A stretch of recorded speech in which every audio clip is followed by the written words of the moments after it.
So on this project, we're going to make this little drawer that's right there where the sink is, going to make it more useful. And we may have to go back to this eventually if we decide to put a bigger sink in at some point, but for now we're going to put this setup in here. It's going to require us to remove this piece here, and then we're going to build a box inside of here as far back as we can. Okay, you'll see that we took the piece that held that in right here off, and our door comes all the way open now. We did get an extra clamps that'll actually hold this where it won't flop down when we're driving.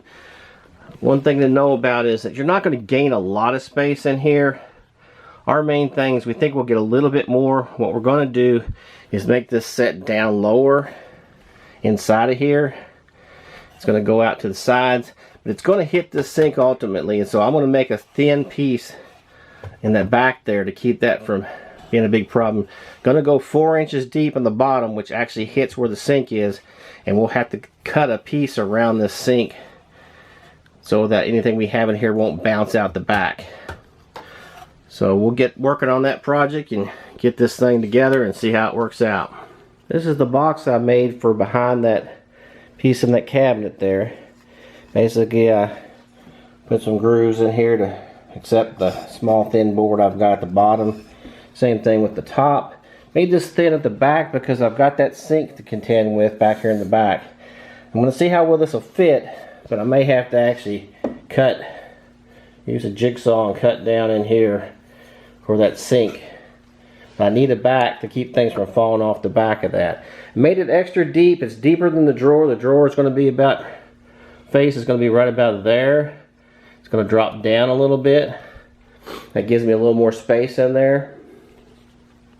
So we're going to go up and fit this and see how well it does.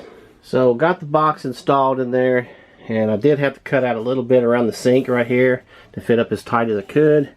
I'm utilizing all this space under the drawer. It goes all the way down almost to the other drawer, and you'll see it drops down. Quite a bit of space inside of there. I think I end up getting about 3.5 inches of space this way. It's 13 inches across, and of course it starts hitting the sink at this point, so I edged around that. So now what I'm going to do now is put a pull on this.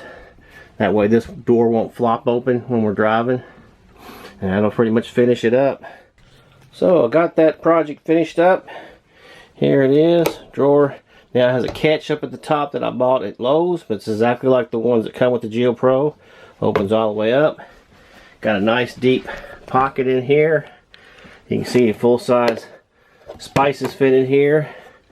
Nice size storage. I think it's about 3.5 inches deep. Goes all the way down in here, and pretty happy with the way it's turned out.